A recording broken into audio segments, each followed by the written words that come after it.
You are in for a story called Entangled by Jen Romnes. Please put your hands together and welcome her to the stage.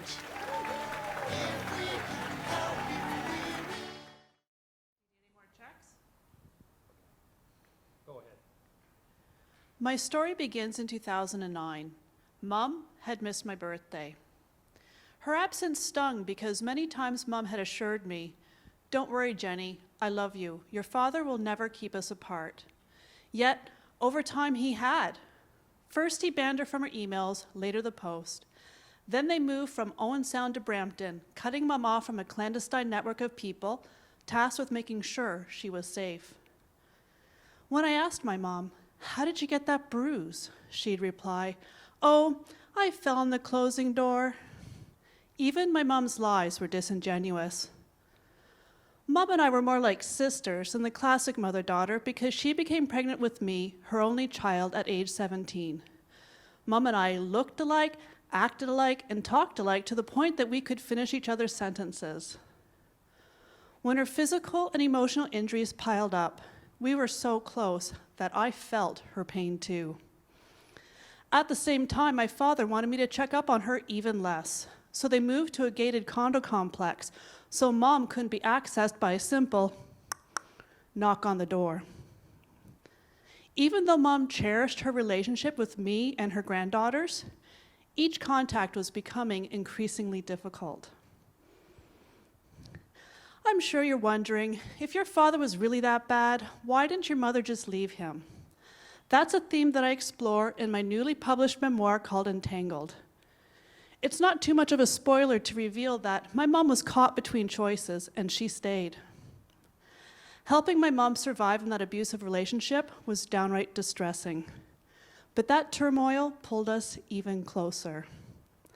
Then my father severed our final means of contact, the phone. I knew Mom would be lost without me. Finally, I had had enough. I gathered my baby girls and I drove from my home in London to my parents' gated condo complex in Brampton. When I arrived on that sunny day, the gatekeeper was someone I didn't know. When I asked if she would let me in so I could visit with my mother, I expected to be turned away from the gate like I had been several times before. But that time was different. That time she told me that my mother wasn't living there anymore, just my father. What? Then she said that my mom might be in an institution somewhere. And that's when it hit me. My father had locked my mother away from us, like in some archaic fairy tale, but this was 2009 in Canada. When I went to the police, they wouldn't help me because to them, my mother wasn't a missing person. My father knew exactly where she was, and he wanted to keep her and his own secrets well hidden. When the officer told me that I had to find my mother on my own, a piece of my empowered identity and sense of justice disappeared. Privacy law made it a struggle to find my mother. Eventually, I found her, scared and helpless, locked in a derelict institution just outside of Toronto. I was grateful to find her. I had naively thought that my mom's life would get better now that she wasn't living with my father anymore. But not one authority respected our mother-daughter-granddaughter bond, the same bonds that my father was urging them to break. It made me outraged. Canada isn't a country plagued by the crimes of abusive daughters, but we have a significant problem with domestic violence. The authorities' apathy combined with my love for my mother set me on the quest of my life. It took 2 years before a possible legal solution occurred, a hearing with Ontario's Consent and Capacity Board. I had a huge job ahead of me. I had to face my terror and prove that my father was an abuser. I gathered up all my court materials from my car and trudged toward the room assigned for the hearing. I didn't have a lawyer to greet me. I couldn't afford one. Legal fees were estimated to be between $30,000 to over $100,000. The cost of defending my mother's rights was yet another perversion of justice. I didn't want to risk losing my family home, so I represented myself. Little did I know that my father had stacked the odds against me by hiring an expert lawyer. the guy who is often quoted in the media. Couldn't have been more stark. Me against my father's skilled lawyer, a man who doggedly pursued my father's wish to maintain control. As he fired one embarrassing question after another, I thought I was going to crack. My father knew my weaknesses, and he tried to use them against me, like my fears about my own mental health, at risk both because of his ongoing abuse, but also because I had a 50% chance of inheriting the early onset Alzheimer's disease that my mother had. In that adversarial forum, it was clear that two distinct versions were being presented, mine and my father's, the typical he said, she said. My father's lawyer was so clever that it was hard to discern which version was real. It took a reluctant witness, a staff member from my mother's newest nursing home, to be forced to testify to shed light on the truth. Like a fish out of water, I awkwardly composed questions, probing how my father had sabotaged Mom's relationships with her loved ones when she needed us the most. Next, I asked her, what about Mom's genetic test? I needed that test result before I could even begin my own genetic testing.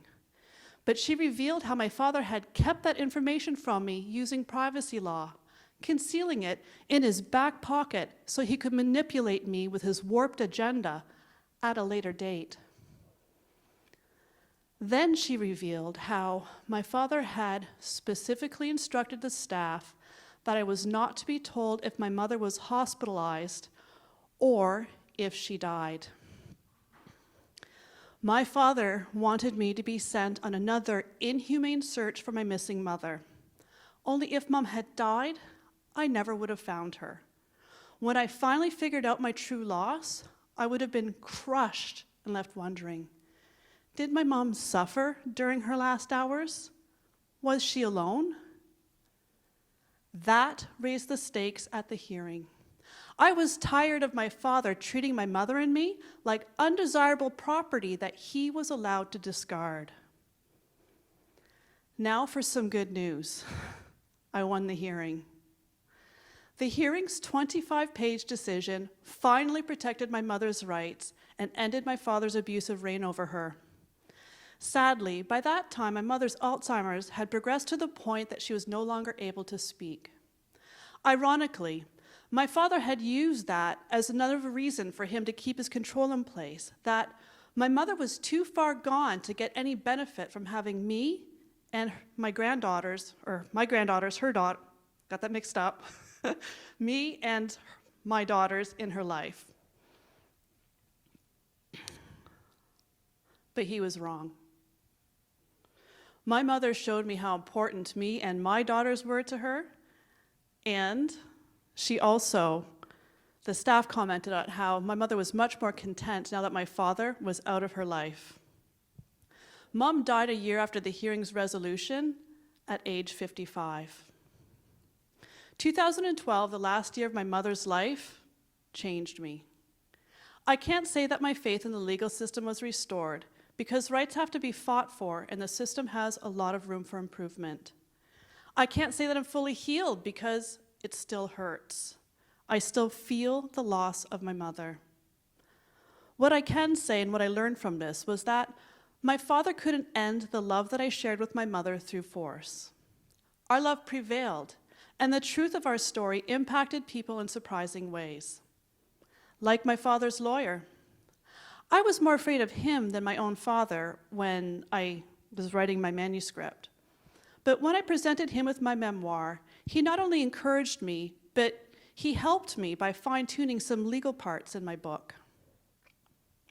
In closing, I want to share that the difficult struggle to protect my mother was worth it. That it was the right thing to do, and that it has given me a sense of peace, because that's what we do for the people we love. Thank you.